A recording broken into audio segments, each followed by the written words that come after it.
Here's me and Richard Engel together in Iraq. Here's me and Richard Engel together in this room on the show, talking about something that involved a map. And here is Richard Engel last week in Syria, in extremis, obviously. Kidnapped and held for 5 days, along with his crew, which includes Ghazi Balkis and John Koistra, both of whom we've also worked with on this show when we've had to shoot in places more far away and dangerous than our usual New York digs. Richard and his crew managed to get out safe, and the chance to hear from him the story of what happened and what it means, I'm telling you, is worth stopping anything else that you are doing right now just to hear this out. This is worth it. I am glad you are back, obviously. Very happy to be here. NBC's chief foreign correspondent, you have spent your entire adult life reporting from places that most people have never been to and do not understand well. Can you just tell us logistically how this happened, where you were, and how it started? Yes. So this map shows the border area between Turkey and Syria. The yellow squiggly line there, that's the Turkish border. So everything above that is Turkey. The Bab al-Hawa gate is the border crossing between Turkey and Syria. And we crossed through Bab al-Hawa, and we were traveling in this area.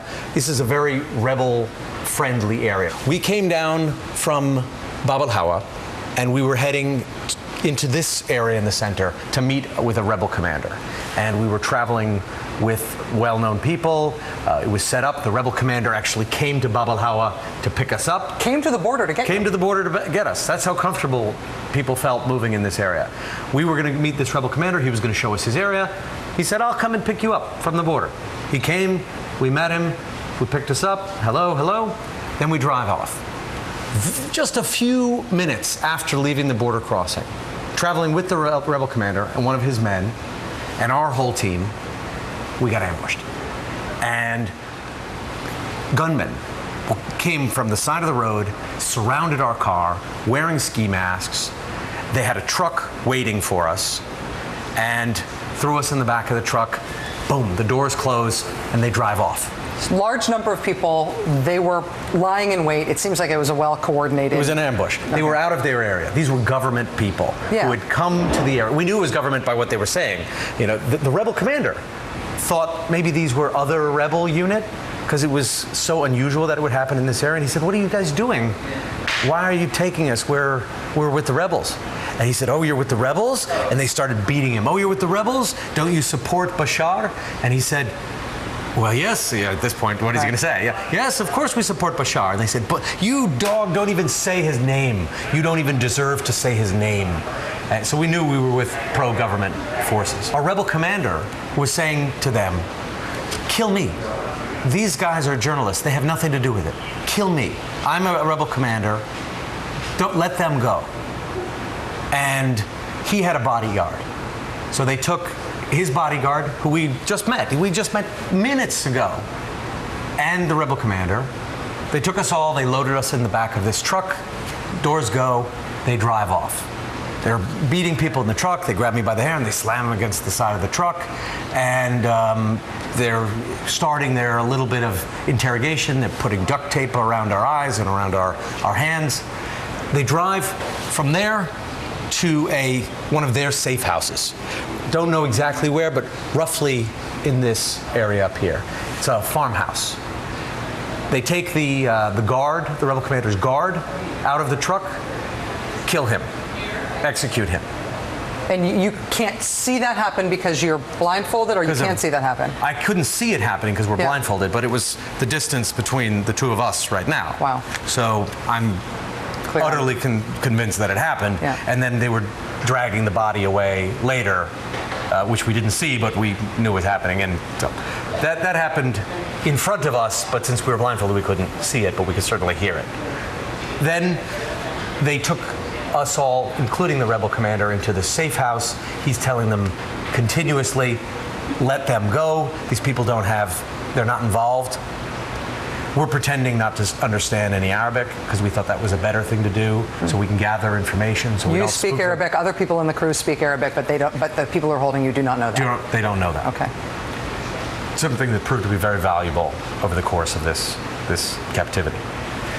we were taken from the farmhouse, we know now, we didn't know at the time, here, to the town of Marat Misrin. And Marat Misrin, spelled like that, is half, well, mostly Sunni with a small Shia pocket. Their intention was initially to kill two of us. They told you that? We heard him, again, by not letting on that you speak the language. Oh, so you can listen without them fearing that they know. Yes. Right. When he went outside, our main captor, back at the farmhouse, and was begging his commander to let him kill two of us. And the commander refused. He said, there are 6 of them. Come on. Why don't I give you 4 and I'll keep 2? And the commander wouldn't let him. Wow. There was one time I heard them moving a tub of water, a metal tub, they were dragging it across the floor. So if you're blindfolded and you think you're about to be interrogated and you hear them setting up metal tubs of water and things, I thought maybe they're going to waterboard us, maybe they're going to stand us in this metal tub and put electricity. Your mind goes to bad places. But then you try and push that thoughts out. And when that doesn't happen, when you're not interrogated or tortured, you start to feel, okay, I'm comfortable in this place, as bad as it is, and then they move you to some new location. And every time you're moving, it all starts again. Exactly. Yeah. We were here, they wanted to move us here, to Foua. And Foua is a place that is very hardcore Shia. It is very loyal to the government. It's mostly surrounded by the rebels. It's being air supplied by the Syrian government. Oh, wow. So this is a hand-in-glove relationship between the government and this very nasty militia group. Getting to Foua would have been a problem. And it's not that far. And it's not that far. Yeah. But they don't control the space between these two towns, the Shabiha don't. They have this little pocket here, and they have all of this town. But to get there is a problem for them, especially now since the rebels are on alert. Yeah. And that's how we got out.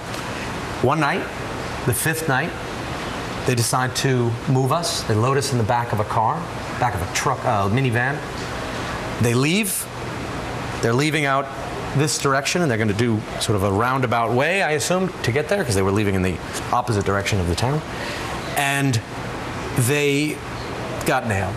They ran into a rebel checkpoint, surprise checkpoint they weren't expecting. Stopped their car. Stopped their car. There was a gunfight. Two of our keepers, 2 of the kidnappers were killed, including the one who was our main connection. He was killed in the vehicle? He was killed in the vehicle. That you were in? That we were in. And we got out. Were you worried that you were going to get shot even if in the vehicle? I mean, you're in a vehicle that somebody else gets shot and killed in, even if it's people that you want to be shooting that person. They were pretty good shots. Yeah. They didn't brass up the vehicle. They were precise. They shot the 2 guys, and that was it. Wow. So did you know that at that point that you were safe, or that you were at least relatively safe? Did you know who the people were who had been shooting at the car? No, we knew that they were shooting at the Shabiha, at our kidnappers, so that was already a good sign. Yeah. We knew that they were their enemy. But then when we saw them, these are very hardcore Islamic fundamentalists. And the guy came up, he has a long beard, no mustache, turban. We don't know who are these guys. And we talked to them a little bit, and it was quite clear they're from the rebel group, and they couldn't have been nicer to us. Wow. They were hard fighters, clearly good shots, and were they Syrians?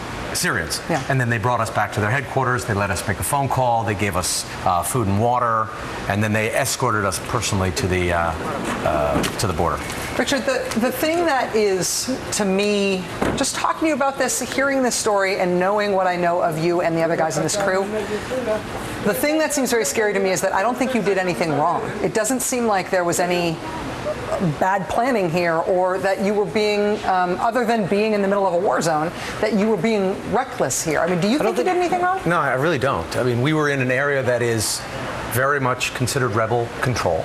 The rebel commander came to meet us personally, and he was going to take us into his area, show us the activities there, and then drive us out. Not that wild. I had done a few days earlier a trip into Aleppo that I think was much more dangerous than this, except somebody found out that we were waiting on that road, waiting and they informed on us, and they set up a trap, and they grabbed us. Does that mean that a war that's in the stages that this war is in, and territory that you were trying to cover, is uncoverable if you have to cover it in a way that keeps you alive? I think it's going to get worse. I think it's going to get worse because when the regime falls, there will be a lot of killing between the Sunnis and Shias. There's some sort of civil and sectarian conflict will break out, and I expect fighting in Lebanon, just across the border, is also going to break out. And you may have a situation where you have Sunni-Shia conflict in Lebanon, in Syria, and in Iraq, stretching from Baghdad to Beirut. Wow. And if you have this kind of many militia groups fighting along sectarian lines in pockets all over the place, yeah, it will be very dangerous to cover. Richard Engel, you are more capable than pretty much anybody else at doing this, and the fact that this was so dangerous for you makes me worry about the prospect of us being able to cover these things up close. But more than anything, I'm grateful that you're back. Thanks. So, welcome back. Oh, thanks. All right. Now you have to stay here and become a dentist. I talked to your mom about it already. All right, that's going to do it for us tonight. Now it's time for the last word with Lawrence O'Donnell. Thanks for being with us. Have a great holiday.